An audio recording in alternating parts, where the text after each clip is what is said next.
eu vou para a DHPP. Marcela Vasconcelos, bom dia, bom trabalho, bem-vinda. Bom dia, Trindade. Muito obrigado. Excelente quarta-feira para você e todos que já acompanham o SBT Comunidade. Eu estou aqui na DHPP porque a polícia prendeu o suspeito de cometer um assassinato em setembro do ano passado, durante uma festa em Acorizal. O delegado Bruno Abreu já está aqui ao meu lado e vai dar os detalhes desta prisão. Doutor Bruno, bom dia. Obrigada por conversar conosco. E antes de falarmos da prisão, gostaria que o senhor relembrasse, melhor dizendo, a dinâmica desse homicídio. Então, houve uma festa numa comunidade a mais ou menos 9 quilômetros ali de Acorizal e esse rapaz foi esfaqueado na festa. Então, a gente foi ao local, colheu as informações com as irmãs que presenciaram o fato e a gente conseguiu constatar que o suspeito ele provocou a vítima por várias vezes, até que eles foram ao lado de fora da festa e havia uma faca já guardada para a prática do crime. Foi então que ele desferiu alguns golpes de faca nesse rapaz, foi levado para o hospital, né? Mas infelizmente aí veio a óbito.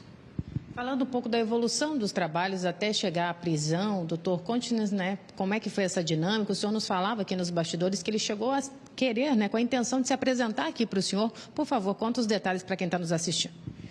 Foi um fato curioso, porque logo após o crime ele veio aqui umas 3, 4 vezes insistindo com o advogado que queria falar, que queria dar sua versão, porque o crime aqui, a gente já tinha autoria, já tinha materialidade, já tinha motivação, nós já tínhamos praticamente tudo o que a Polícia Civil necessitava, né? Que é autoria, materialidade, e ele queria ser ouvido para, em tese, alegar a legítima defesa, porque não tinha outra tese para se alegar.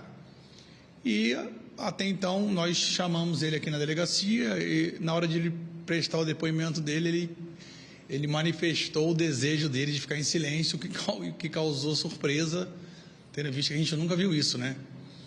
E logo depois saiu a prisão dele, nós cumprimos na data de ontem, no trabalho dele, estava trabalhando, novamente permaneceu em silêncio, não quis falar sobre o fato. Ele já tem passagens pela polícia, doutor? Tem, ele tem envolvimento aí com o Comando Vermelho, tem passagem por crimes violentos, crimes patrimoniais não violentos, né? Inclusive está na decisão da juíza que fundamentou a prisão preventiva pela garantia da ordem pública, justamente também porque ele tem passagens por crimes graves e tem envolvimento com facção criminosa. E com esse perfil, uma prisão também pensada pelos senhores, estava ali trabalhando na guia, se não me engano, para que tudo corresse da forma que prejudicasse menos pessoas, menos riscos, foi isso, doutor? Quando a gente vai fazer uma prisão, a gente tenta evitar qualquer dano colateral, né? Então, a gente descobriu que ele estava trabalhando, foi uma surpresa para nós, num lugar grande, de bastante movimentação, né? Então, a gente tentou pegar ele num horário que ele jamais pudesse achar, né, que a polícia iria até lá, até porque o crime foi em setembro, né?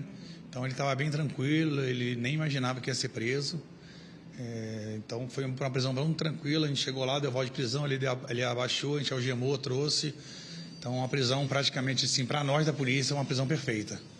E um trabalho muito bem executado pelos senhores, eu que tenho vindo sempre aqui acompanhar, inclusive parabenizo toda a equipe, mas para quem está assistindo, esse caso aconteceu em setembro, agora prisão concluída, qual é o trâmite a partir daí, doutor? Olha, a prisão foi preventiva, a gente tem 10 dias para concluir o inquérito. Só que assim, o inquérito está bem maduro, praticamente pronto, porque nós temos a materialidade, nós temos as testemunhas que estavam no local, né? Nós temos o suspeito preso que não quer dar sua versão, né? Então a gente já tem todos os elementos de informações para concluir o inquérito. Agora a gente chama de relatório policial, a gente relata o inquérito policial e encaminha para a justiça, e a justiça vai denunciar ou não ele, aí fica a cargo da justiça aí os próximos passos. Anteriormente ele não queria falar e segue permanecendo em silêncio, doutor Bruno? Sim, perguntei para ele se ele queria dar a versão dele, porque era um caso de, em tese, né, legítima defesa, que não houve, para a gente não houve. Ele já foi com a intenção de praticar esse fato, tanto que tinha uma faca guardada. Então, para nós, descartada a tese de legítima defesa.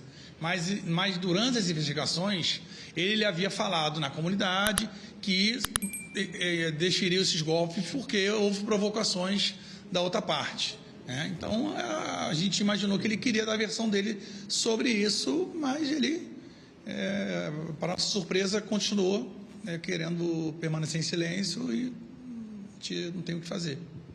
Muito obrigada, doutor Bruno, por conversar conosco. Parabenizo a todos aqui pela execução dos trabalhos. Trindade, eu sigo aqui na DHPP, aliás, é um faleiro importante que também tenho feito. Aproveito para conversar mais com o doutor Bruno, doutor Nilson, sempre aqui prestando esclarecimentos importantes para a sociedade aqui no SBT Comunidade. A qualquer momento, é só você me acionar. Sei que o programa está dinâmico, mas eu sigo aqui com o compromisso de um faleiro de cada dia, só me chamar.